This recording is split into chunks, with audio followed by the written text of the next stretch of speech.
Hello new மாம், உங்கள் வீட்டில் 1 இயரில் பேபி இருக்காங்கங்களா? அப்போ மித் அண்ட் ஃபேக்ட் என்னன்னு பார்க்கலாம் இந்த வீடியோவில். ஃபர்ஸ்ட் பர்த்டேல குழந்தை கண்டிப்பாக நடந்தே ஆகணும். இது ஒரு மித். உண்மை என்னன்னா, எந்த குழந்தையா இருந்தாலும் 9 to 16 மந்த்ஸுக்குள்ள அவங்க எப்போ வேணாலும் வாக்கிங் வந்து அச்சீவ் பண்ணலாம். டிப்பிக்கலி 12 மந்த்ஸில் நிறைய குழந்தைங்க பண்ண ஆரம்பிச்சிருவாங்க.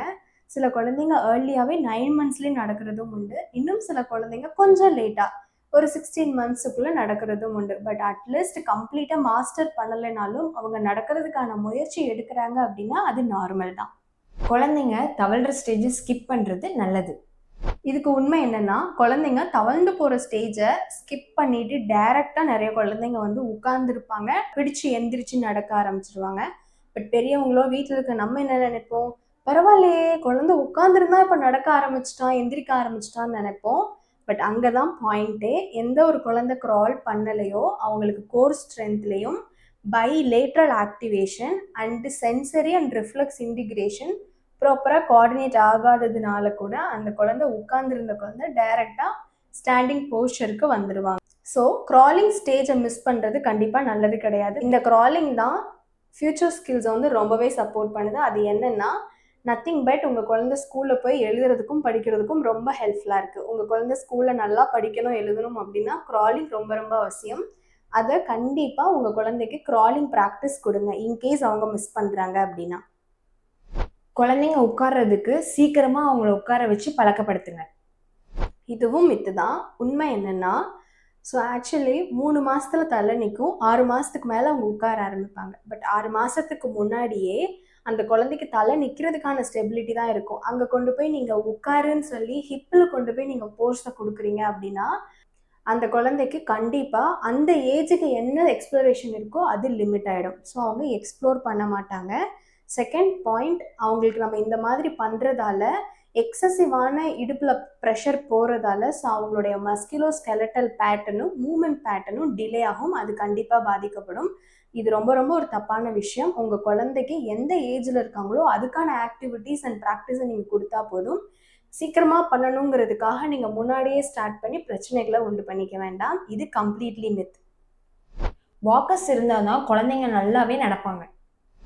இதுவும் மித்து தான். உண்மை என்னென்னா, அந்த காலத்தில் யார் வாக்கர்ஸ் வச்சு நடந்தாங்க?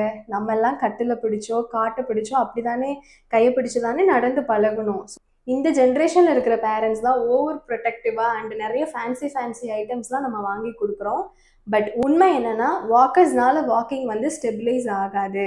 ஸோ எவ்வளோக்கு எவ்வளோ உங்கள் குழந்தைக்கு ஃப்ளோர் டைம் மூலிமா அவங்க வந்து நிற்கிற ப்ராக்டிஸை நீங்கள் இன்சிஸ்ட் பண்ணுறீங்களோ அவங்களுக்கு கால் மசில் வந்து ஸ்ட்ரென்தனிங் ஆகுதான் அவங்க வந்து வாக்கிங் பண்ணுவாங்க. நீங்கள் ஒரு வேளை வாக்கர்ஸில் கொடுத்துட்ருக்கீங்கன்னா இது உங்கள் குழந்தையுடைய மோட்டார் டெவலப்மெண்ட்டையும் அவங்களுக்கு இன்ஜுரி ஆகுறதுக்கான ரிஸ்கையுமே அதிகப்படுத்தலாம். வாக்கர்ஸ்னால தான் உங்கள் குழந்தை சீக்கிரமாக நடப்பாங்கன்னு நம்பிட்டு இருக்கீங்கன்னா இது கம்ப்ளீட்லி மித். குழந்தைங்க வாக் பண்ண ஆரம்பித்ததுக்கப்புறம் அவங்களுக்கு ஷூ ரொம்பவே முக்கியம். இதுக்கு உண்மை என்னென்னா, உங்கள் குழந்தைக்கு வீட்டில் இருக்காங்க அப்படின்னா கண்டிப்பாக ஷூவோ சாக்ஸோ தேவை கிடையாது.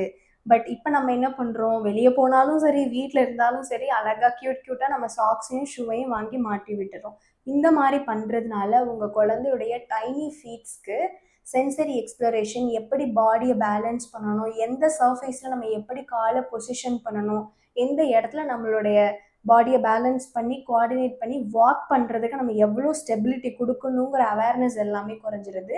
ஜென்ரலி சென்சரி எக்ஸ்ப்ளோரேஷனையும் லேர்னிங்கையுமே இது கண்டிப்பாக அஃபெக்ட் பண்ணுது. இன்கேஸ் நீங்கள் வெளியே அழைச்சிட்டு போகிறீங்க அப்படின்னா அந்த குட்டி பாதங்களை பாதுகாக்கிறதுக்கு சாக்ஸோ ஷூவோ தேவை தான். பட் வீட்டுக்குள்ளே இருக்கும் பொழுது கண்டிப்பாக தேவையில்லை. எவ்வளோக்கு எவ்வளோ பேர் ஃபுட்டில் அவங்க நடக்கிறாங்களோ நான் சொன்ன இப்போ இந்த ப்ராசஸ் எல்லாமே நல்லா இம்ப்ரூவ் ஆகும். இதுவும் மித்து தான்.